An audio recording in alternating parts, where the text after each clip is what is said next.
Students are gathering at Lafayette Park, all of this in honor of the 19th year anniversary since the Columbine shooting in Colorado. Thousands of students from all over the country walked out of class today in protest, asking for more gun control. In Montgomery County, there were a few other creative ways of protest. WUSA 9's Evan Koslov has that story from Bethesda Chevy Chase High School.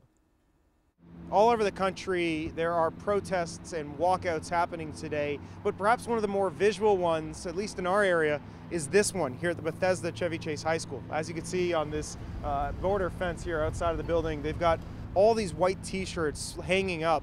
All in all, 199 of them are hanging here, representing each and every young person who's been killed by a gun just this year. You also might see those orange t-shirts in the middle.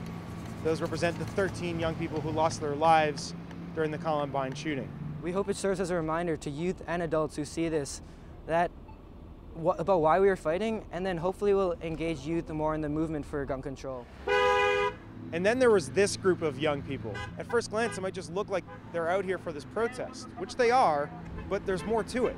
They're in a peace studies class, and they're out here every single Friday protesting for peace. They say it's especially meaningful on a day like today.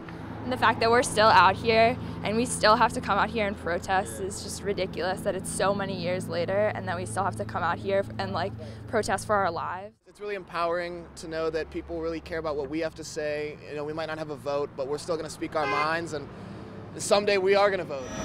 Meanwhile, there were other protests over at Gaithersburg, but in a different way. Students marched out right at 10 a.m.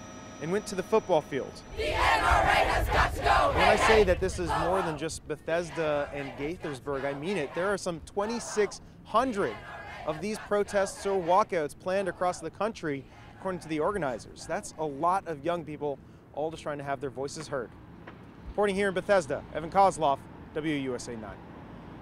Today also marks 1 month since the school shooting at Great Mills High School in St. Mary's County, Maryland.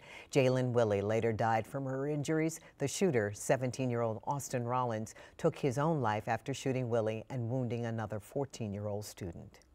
School resource officer Blaine Gasco confronted Rollins in the hallway that day, and he's credited with preventing more students from being killed.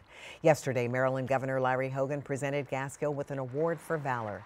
Maryland now requires all high schools to have school resource officers on duty, and the governor has added $20 million to a budget proposal to make schools safer.